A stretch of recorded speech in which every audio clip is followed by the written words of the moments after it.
wabarakatuh.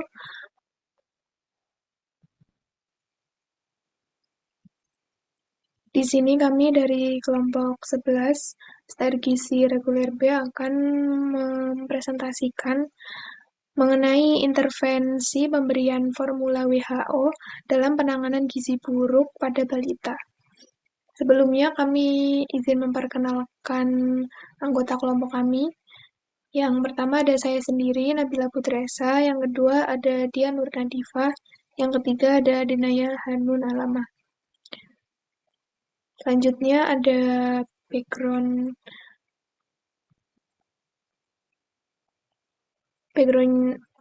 pada presentasi ini, yaitu malnutrisi merupakan salah satu masalah gizi buruk yang dialami pada anak berusia di bawah 5 tahun.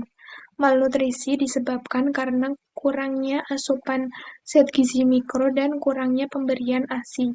Infeksi seperti diare, campak, pneumonia lebih sering menyerang anak-anak yang kekurangan gizi. Untuk mengelola hal tersebut pada anak yang malnutrisi, diterapkanlah makanan terapeutik atau RUTF. Makanan terapeutik merupakan makanan siap pakai yang berasal dari produk rumahan karena kemasannya yang kering dan tertutup rapat, sehingga resiko kontaminasi dengan bakteri sangat rendah. Makanan siap pakai mengandung nutrisi seperti kacang tanah, mentega, gula, dan susu bubuk. Ada berbagai jenis RUTF, tetapi yang paling banyak digunakan yaitu jenis F75 dan F100. Makanan ini dikaitkan dengan peningkatan berat badan yang cepat pada anak-anak yang kekurangan gizi. Selanjutnya ada purpose and aim. Untuk purpose-nya yaitu untuk menentukan kemanjuran dan keamanan penggunaan RUTF F75 dan F100 dalam manajemen terapi diet malnutrisi.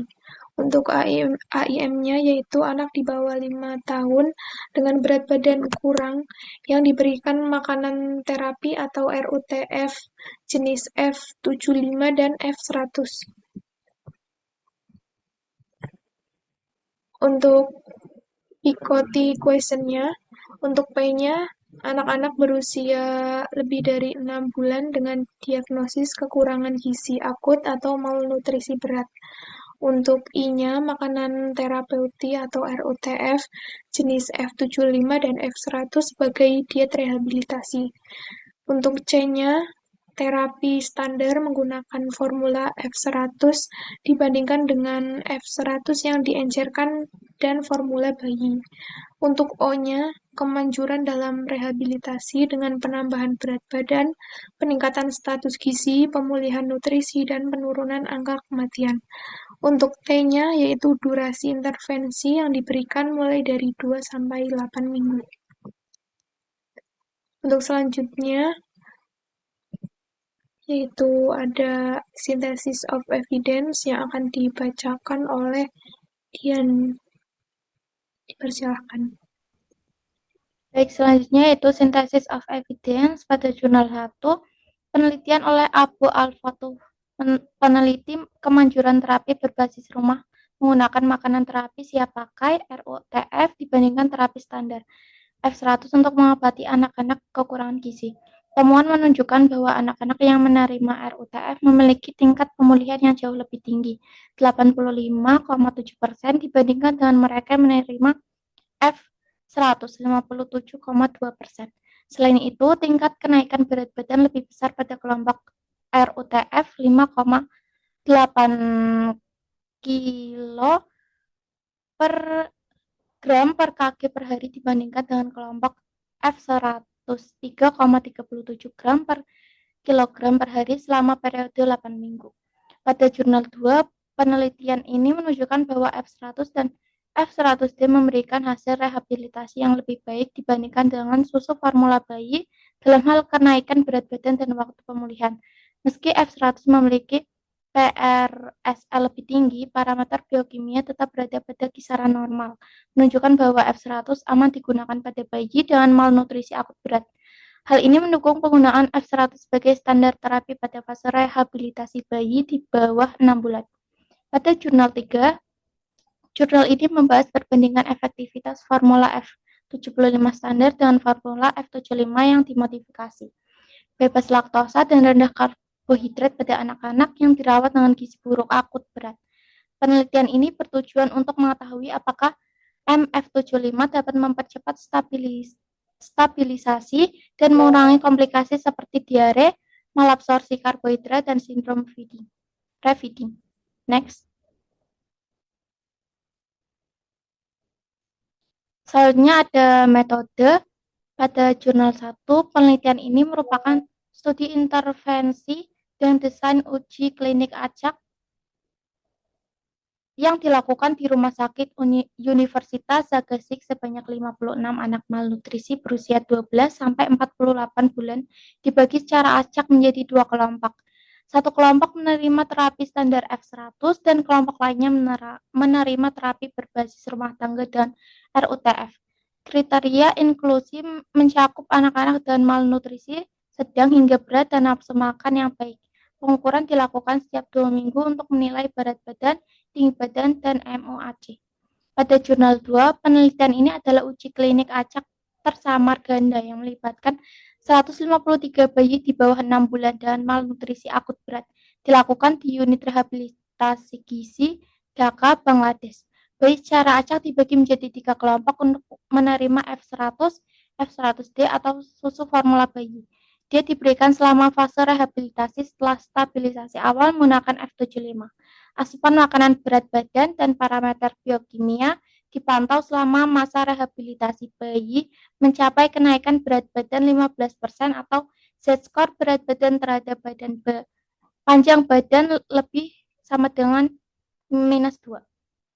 Pada jurnal 3, penelitian ini merupakan uji klinik acak tersamar ganda yang dilakukan di 3 rumah sakit di Kenya dan Malawi.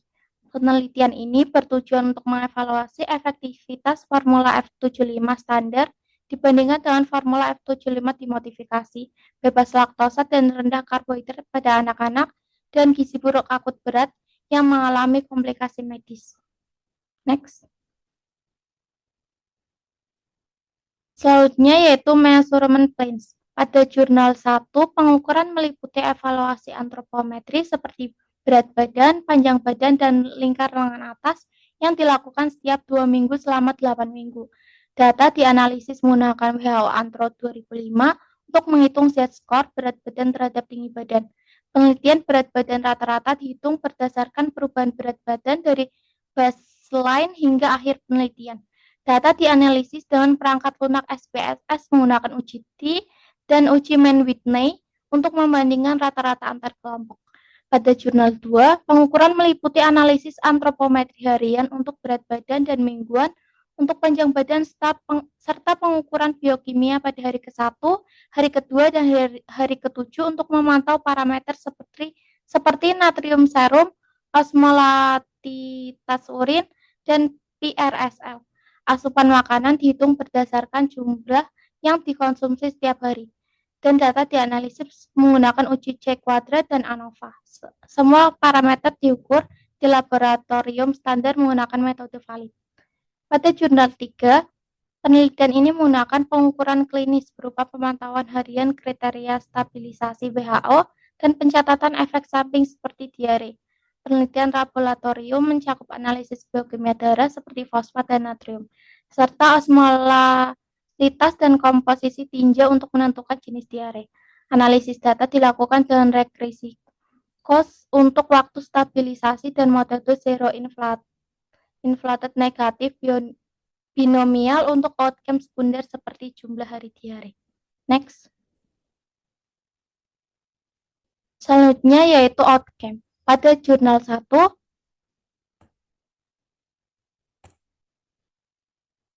peningkatan berat badan anak dengan malnutrisi sedang dan berat dibandingkan terapi standar dengan F100. Outcome primer adalah tingkat pemulihan yang diukur dengan pencapaian Z-score berat badan terhadap tinggi badan lebih -2 pada akhir penelitian. 85% anak dalam kelompok RUTF mencapai tingkat pemulihan, dibandingkan 52,2% dalam kelompok F100. Outcome sekunder mencakup tingkat kenaikan berat badan harian, di mana kelompok RUTF menunjukkan rata-rata kenaikan 5,0 gram per kaki per hari dibandingkan 3,37 gram per kilogram per hari pada kelompok F100. Tidak ada efek samping yang signifikan dilaporkan terkait penggunaan RUTF. Pada jurnal 2, penelitian ini menunjukkan bahwa F100 dan F100 yang diajarkan F100D lebih efektif dibandingkan susu formula bayi dalam fase rehabilitasi malnutrisi akut berat pada bayi di bawah 6 bulan. Outcome primer adalah tingkat kenaikan berat badan harian dengan F100 menunjukkan kenaikan rata-rata 11,4 gram per kilogram per hari dan F100D sebesar 10,9 gram per kilogram per hari dibandingkan susu formula bayi sebesar 8,4 gram per kilogram per hari. Outcome sekunder meliputi potensi beban larutan ginjal, di mana F100 memiliki nilai tertinggi terapi tetap berada pada kisaran aman, serta durasi rehabilitasi di mana F100 memiliki waktu pemulihan lebih singkat.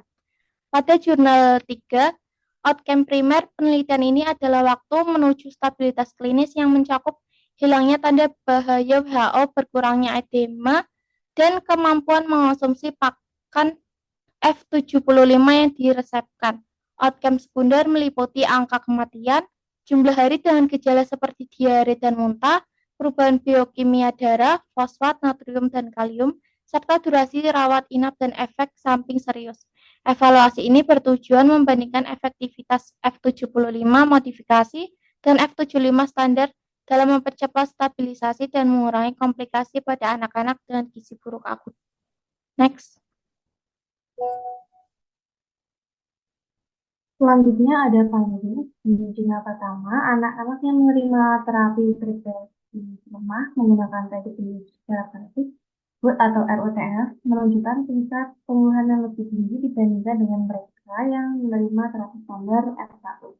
Tingkat penambahan berat badan harian lebih tinggi pada kelompok RUTF dibandingkan dengan kelompok F1.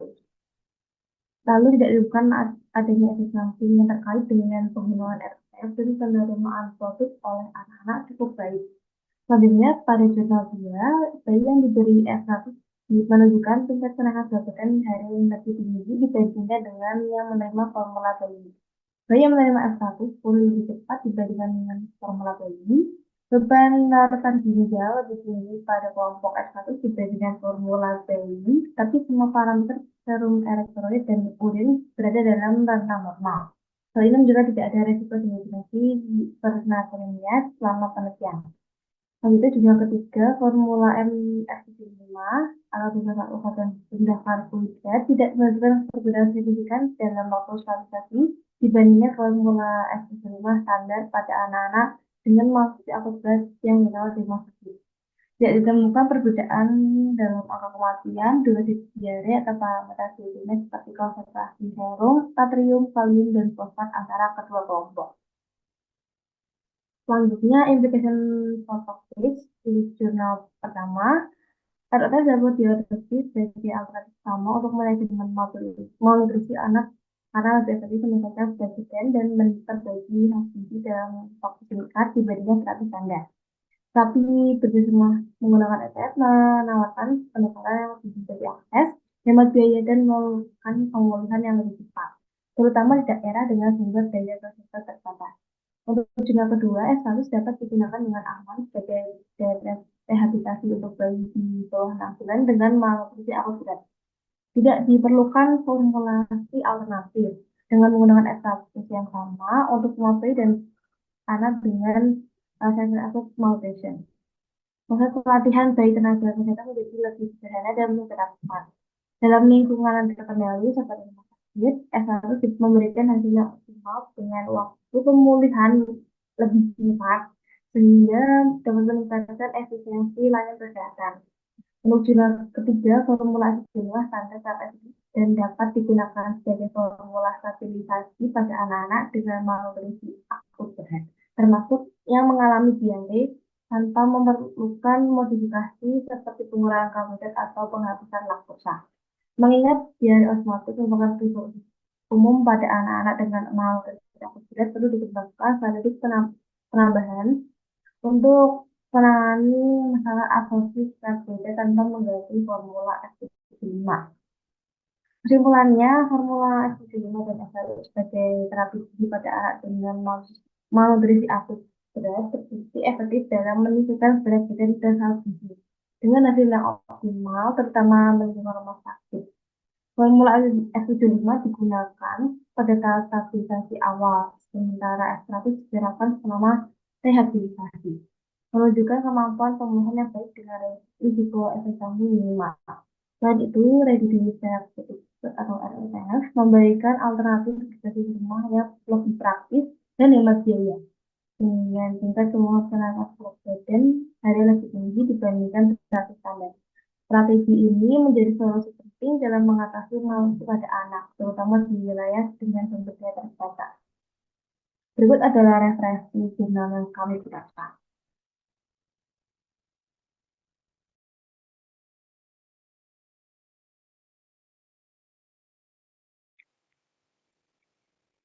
Baik, sekian presentasi yang dapat kami sampaikan. Apabila ada kekurangan, kami mohon maaf. Dan apabila ada pertanyaan yang ingin diajukan, bisa ditulis di kolom komentar pada link YouTube yang akan kita upload. Sekian, wassalamualaikum warahmatullahi wabarakatuh.